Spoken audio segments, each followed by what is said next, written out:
ایک قدیم قصبہ تھا بصرہ، اس شہر بصرہ کے قریب پہنچے. وہاں ایک قدیم گرجا تھا، مسیحیوں کا عبادت خانہ تھا، اور وہ ان کے بڑے بڑے علماء، احبار اور رہبان عبادت کے لیے، خلوت کے لیے اور تعلیم و تربیت کے لیے اس جگہ پہ آتے تھے. وہاں ایک راہب رہتا تھا جو نصرانی کتب کا حافظ تھا، بہت بڑا عالم تھا. تورات، انجیل سمیت جملہ کتب جو بنی اسرائیل کے انبیاء پر نازل ہوئی اور ان کی جس قدر علمی میراث تھی اس کا وہ حامل اور حافظ اور عالم اور مبلغ تھا. اس کا نام تھا بحیرہ.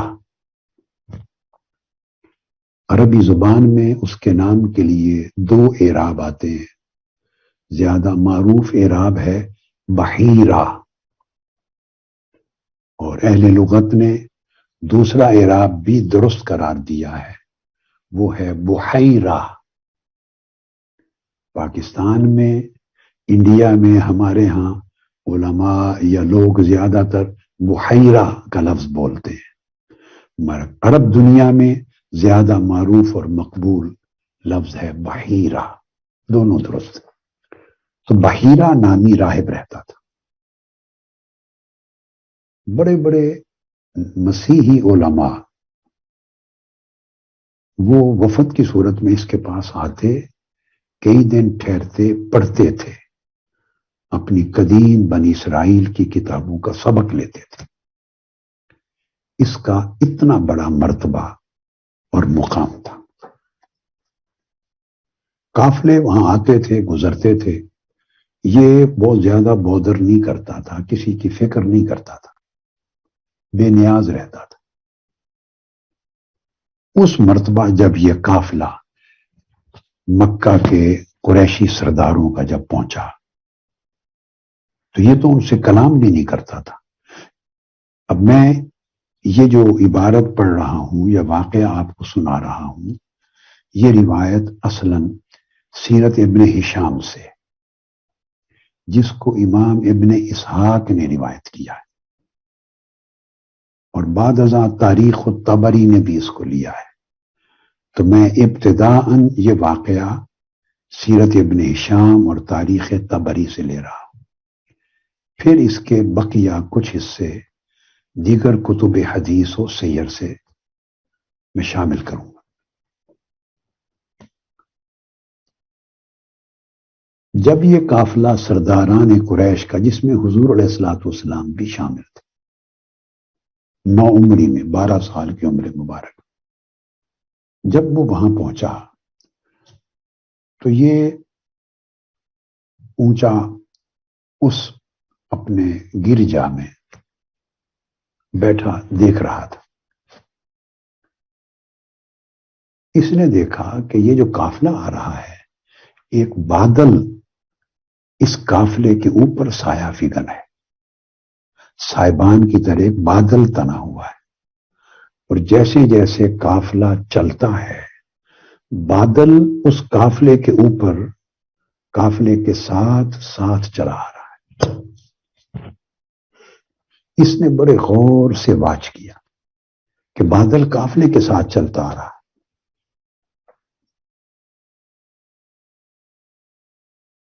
یعنی انہ رہا رسول اللہ صلی اللہ علیہ وآلہ وسلم وہو فی صومعتہ فی الرکب حین اقبلوا وغمامۃ تظلہ من بین القوم. اب امام ابن اسحاق بیان کرتے ہیں کہ پھر وہ قافلہ آگے آیا اور وہ اس کے مسیحی مرکز یا چرچ کے قریب آ کے بیٹھ گیا. قافلے نے تھوڑی دیر آرام کے لیے وہ جگہ چوز کی. درخت کا سایہ تھا، بڑا درخت، تو درخت کے زیر سایہ قافلہ رک گیا. اب امام ابن اسحاق بیان کرتے ہیں کہ اس چرچ کے اندر بیٹھا ہوا وہ راہب دیکھتا ہے، فناظر الی الغمام حین اظلت الشجرہ، اس نے دیکھا کہ جب درخت کے نیچے آ کے قافلہ بیٹھا تو بادل بھی درخت کے اوپر آ کر رک گیا، آگے نہیں بڑھا، رک گیا.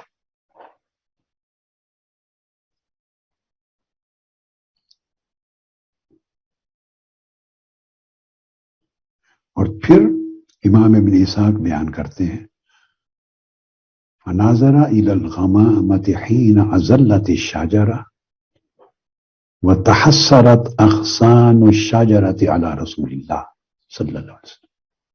اس نے دیکھا کہ بادل درخت کے اوپر آ گیا اور درخت کی جو ٹہنیاں تھیں انہوں نے ایک جھرمٹ بنا لیا اور حضور علیہ الصلوۃ والسلام کے اوپر سایہ بن گئی.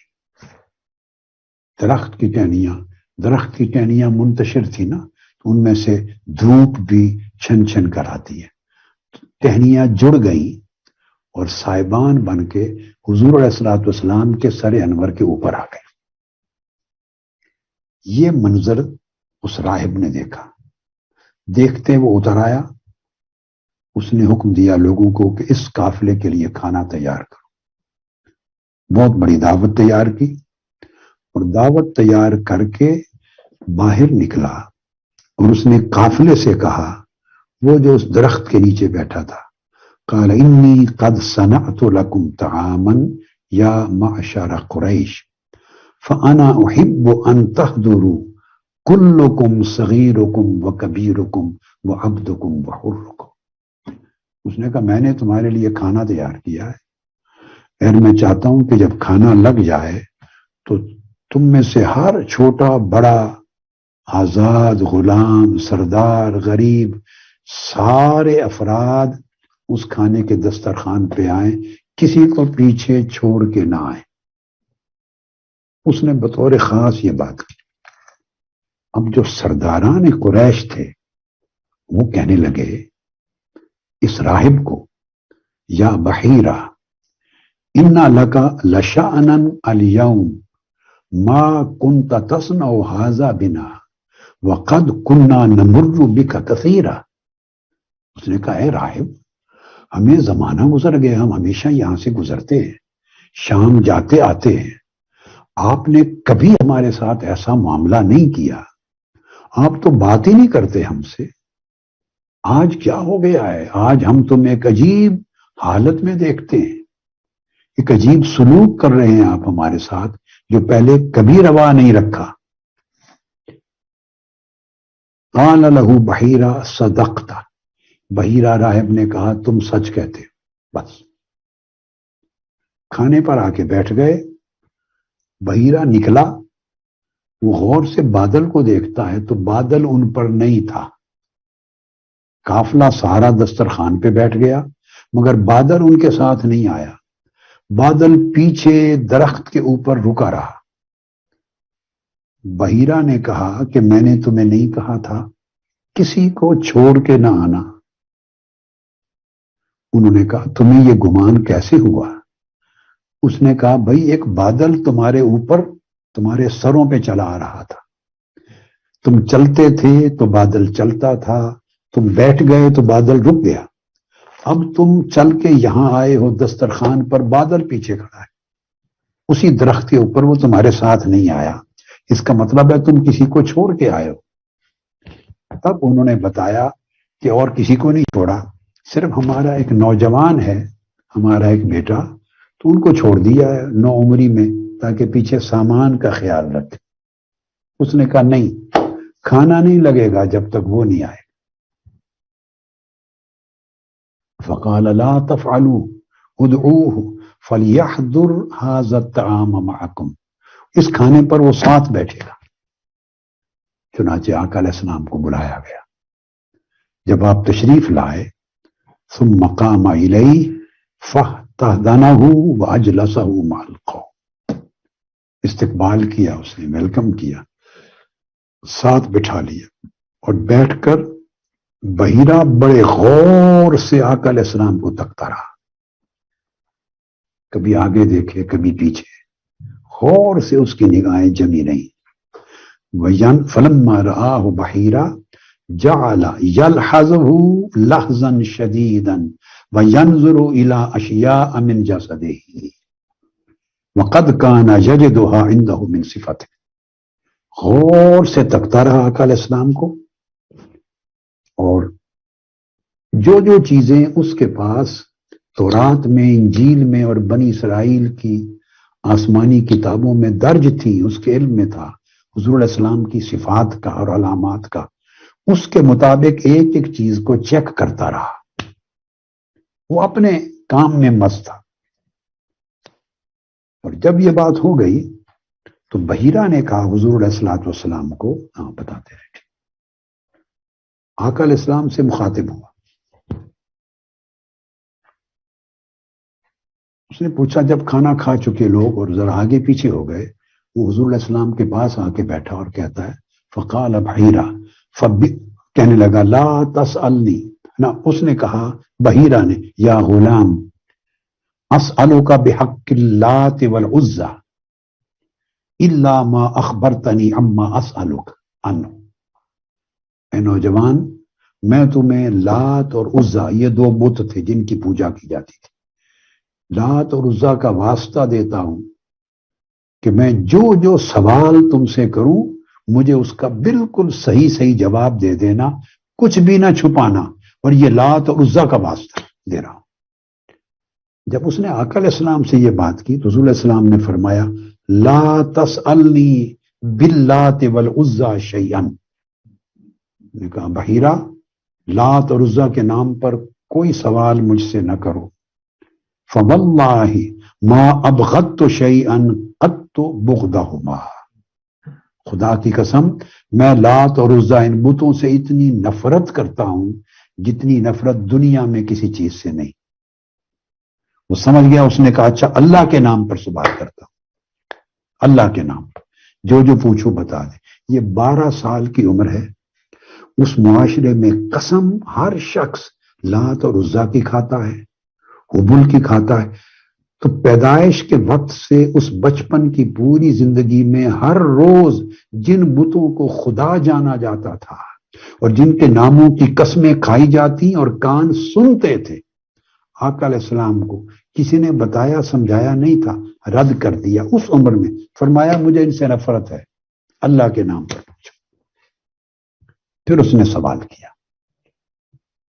فجعل يسأله عن اشیاء من حاله من نومه وهيئته واموره، پھر وہ ایک ایک چیز پوچھتا رہا، آپ کا حال کیا ہے، دن کیسا، رات کیسی ہوتی ہے، نیند کیسی ہے، چلنا پھرنا کیسا، اٹھنا بیٹھنا کیسا ہے، ایک ایک چیز آقا علیہ السلام کی وہ پوچھتا رہا، آقا علیہ السلام اس کا جواب دیتے رہے، اور وہ اپنی کتابوں میں جو علم درج تھا حضور علیہ السلام کی علامات کے بارے میں کہ جو آخری نبی آئے گا اس کے احوال رات دن کے اس طرح ہوں گے، وہ ان کی تصدیق کرتا رہا، حتیٰ کہ اس نے کہا کہ مجھے اپنی پشت کے پیچھے مہر نبوت دکھا دو۔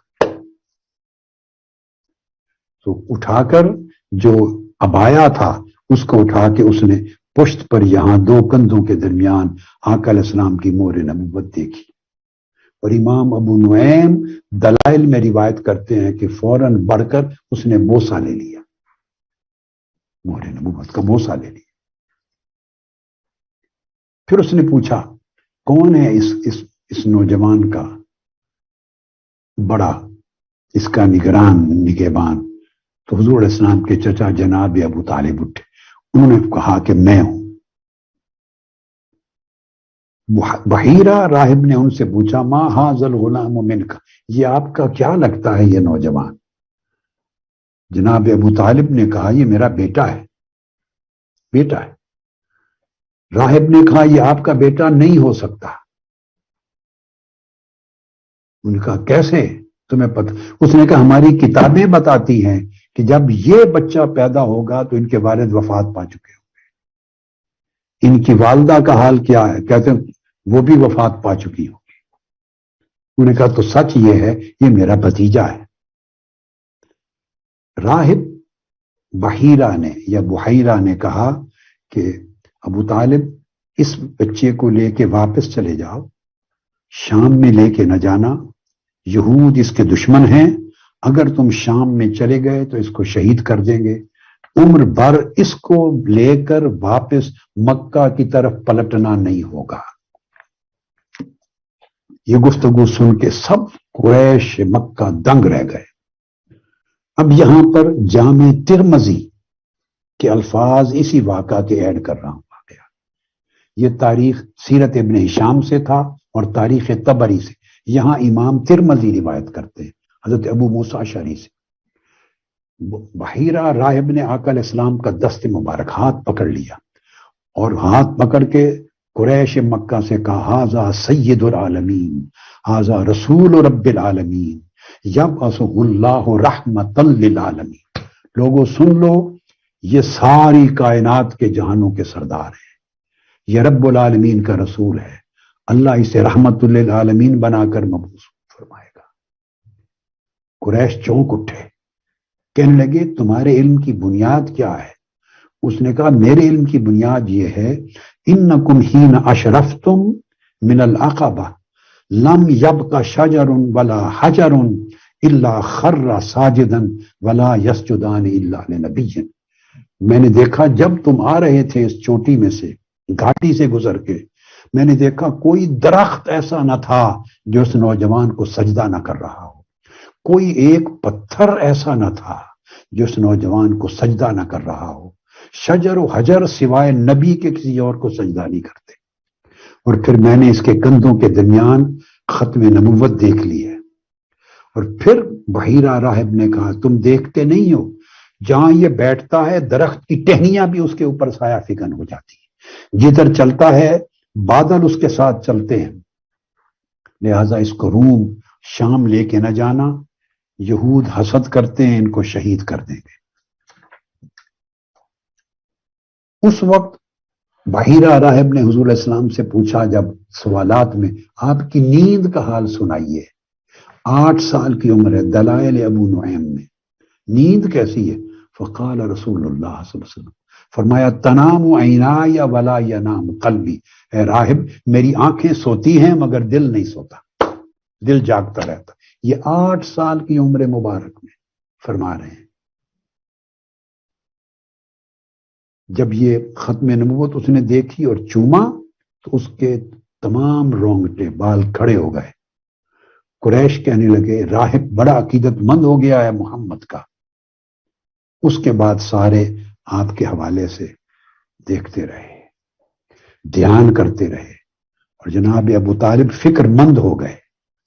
اب آقا علیہ السلام کی اس عمر مبارک میں آپ کا شعور یہ تھا کہ آپ نے بتوں کے نام سے نفرت کی، بتوں کی قسم کو رد کر دیا اور فرمایا اس عمر میں بھی میری آنکھیں سوتی ہیں مگر دل بیدار رہتا ہے۔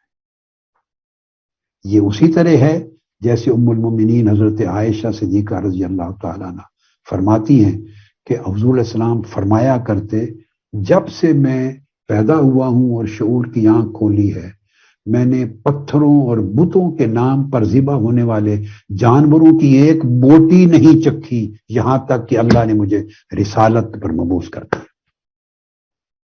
یہ شعور تھا آقا علیہ السلام کی آیات طیبہ میں۔ اس واقعہ کو امام طبرانی نے، امام ترمذی کا تو میں نے بیان کر دیا، اس کو امام بہقی نے دلائل میں بھی بیان کیا ہے، دلائل نبوت میں جو امام بہقی کی ہے، اور پھر اسے امام طبرانی نے بیان کیا ہے، اسے امام حاکم نے مستدرک میں روایت کر کے اس کو صحیح کہا، امام ابو بکر الخرائطی نے بیان کیا ہے، پھر امام بہقی نے کہا ہے کہ اس واقعہ کی حدیث جو کی روایت کی پوری سند موصول متصل ہے، اور پھر اگلی بات وہ فرماتے ہیں کہ اس حدیث کی روایت میں جتنے راوی ہیں ہر ایک راوی صحیح کا راوی ہے، ہر ایک راوی حدیث صحیح کا راوی ہے، کسی کو بخاری نے روایت کیا راوی سے، کسی سے امام مسلم نے روایت کیا، مگر ایک ایک راوی پوری سند کا ایسا ہے جو احادیث صحیحہ کا راوی ہے۔ امام بزار نے اپنی مسند میں روایت کیا۔ اس وجہ سے امام ابو نعیم اور ابن مندہ ان دونوں نے، عجیب بات ہے کہ بحیرہ راہب کو صحابہ میں شمار کیا۔ جمہور کا مذہب یہ نہیں ہے، ان کے ہاں صحابی ہونے کی شرائط اور ہیں، مگر صرف امام ابو نعیم اور امام ابن مندہ نے صحابہ میں شمار کیا کہ اس نے حضور علیہ السلام کی نبوت اور رسالت کا اعلان کیا تھا، پہچانا تھا، اور آپ سے باتیں روایت کی جو کتب میں حدیث و سیرت میں ہم تک پہنچی۔ اور حافظ ابن کثیر نے کہا کہ اس سے بہتر سند اور کوئی نہیں جو ثابت اور صحیح ہو۔ اور کئی طرق سے یہ واقعہ بحیرہ راہب کا روایت ہوا ہے۔ تو میں نے یہ حدیث کتب حدیث اور کتب سیرت سے مختصراً آپ کو سنا دی تاکہ آقا علیہ السلام کی حیات طیبہ اور سیرت طیبہ کا ایک واقعہ، ایک دن کا واقعہ آپ کی نگاہ میں ہو کہ اللہ رب العزت نے آپ کو بچپن ہی سے کس شان کے ساتھ نوازا تھا، اور آپ کے اوصاف، علامات، کرامات اور مقامات کو کتنی تفصیل کے ساتھ پہلی کتب الہیہ میں بیان کیا تھا۔ انبیاء تو بیان کرتے ہی تھے اپنے زمانوں میں، یعنی بحیرہ راہب جیسے لوگ جن کے پاس بنی اسرائیل کی کتب تھی کس طرح پہچان رکھتے تھے آقا علیہ السلام کی نیند کے احوال کی، آپ کی بیداری کے احوال کی، کہ آپ کی ولادت سے پہلے والدین وفات پا چکے ہوں گے، یتیمی میں پلیں گے، یہ عمر ہوگی، کندھوں کے درمیان ختم نبوت ہوگی، یہ عادات ہوں گی، بادل سایہ کر کے چلے گا، درخت شجر و حجر سجدہ کریں گے، کیا کیا شان تھی جو اللہ رب العزت نے آقا علیہ السلام کی پہلی کتب میں جو انبیاء پر نازل ہوئی درج نہیں کی تھی، درج نہیں کی تھی۔ یہ وہ چیز ہے جس کو قرآن مجید بیان کرتا ہے، الذی یجدونہ مکتوبا عندہم فی التوراۃ والانجیل، جو تورات اور انجیل میں حضور علیہ السلام کی شانیں لکھی ہوئی پاتے ہیں، پڑھتے ہیں، سناتے ہیں۔ اللہ کا کتنا کرم اس ہستی کی امت میں ہمیں شامل فرمایا۔ سو آپ سے محبت اور آپ کے ساتھ تعلق عشقی کا تقاضا یہ ہے کہ اپنی زندگیوں میں آقا علیہ السلام کی سیرت طیبہ کی جھلک پیدا کرو، اتباع پیدا کرو، آقا علیہ السلام کے اخلاق، آقا علیہ السلام کی سیرت طیبہ، آقا علیہ السلام کی عادات، آقا علیہ السلام کی سچائی، صداقت، برائی سے نفرت، ایک ایک چیز آپ کی سیرت میں، کردار میں، طبیعت میں، مزاج میں جھلکتی نظر آنی چاہیے۔ اگر مزاجوں میں سچائی نہیں ہے تو حضور سے محبت نہیں ہے۔ اگر آپ کی طبیعتوں کے اندر سچائی نہیں ہے، اخلاق نہیں ہے، نرمی نہیں ہے، محبت و مودت نہیں ہے، خوش خلقی نہیں ہے، تواضع و انکساری نہیں ہے، دوسروں کی پرواہ کرنا، خیال رکھنا، دوسروں پر نگاہ رکھنا، ان کی ضروریات کو پورا کرنا، دوسروں پر عیبوں پر پردہ ڈالنا، اس کی اچھائی کو بیان کرنا، برائیوں کو چھپانا، اگر یہ خوبیاں آپ کی سیرت اور کردار اور طبیعت اور مزاج میں نہیں ہیں تو اس کا مطلب ہے ہم نے آقا علیہ السلام کے سیرت طیبہ کی اور محبت کا جو فیض ہے اس پیالے میں سے ایک گھونٹ بھی نہیں پڑا۔ آقا علیہ السلام کی سیرت طیبہ کے جو عکس ہے اسے اپنی زندگی اور اپنی سیرت کے آئینے میں لے آ، اور اس کا طریق یہ ہے کہ عبادت کریں اور اپنی سیرت کو سنواریں، اخلاق کو سنواریں، جب بات کریں تو سچائی کی بات کریں، کسی کی نہ برائی کریں نہ برائی کہیں، نہ برائی کریں نہ برائی کریں، نہ کہیں، جب کریں اچھائی کریں اور جب بولیں اچھائی کا بولیں، دوسروں کی اچھائی بیان کریں، برائی سے، گناہ سے، کفر سے، شرک سے، عیب سے نفرت کریں، مگر عیب دار سے نفرت نہ کریں، استقامت رکھیں حق پر، صداقت پر، سچائی پر، آپ کا کردار، آپ کا تقوی، آپ کی سیرت، آپ کی طبیعت روشن ہو نور کی طرح، آقا علیہ السلام کی سیرت کا آئینہ ہو۔ منہاج القرآن کا قیام کا یہی مقصد اور یہی پیغام ہے، اور آج یہ جو لیلۃ المولد النبوی ہے، میلاد پاک کی رات، اس کا میسج یہ ہے جو میں نے آپ کو دیا، اسے لے کر جائیں اور سیرت طیبہ کے فیض کی شمعیں اپنی زندگی میں جلائیں، زندگیوں کو روشن کریں، تاریکیاں ختم کریں اپنی زندگی۔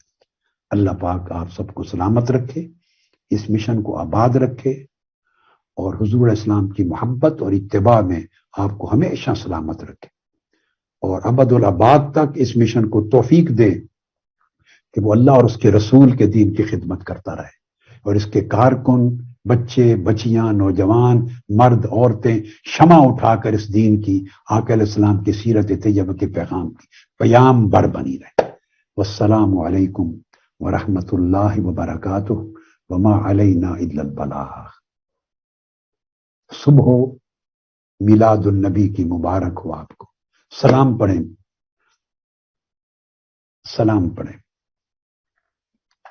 عربی انداز کے ساتھ۔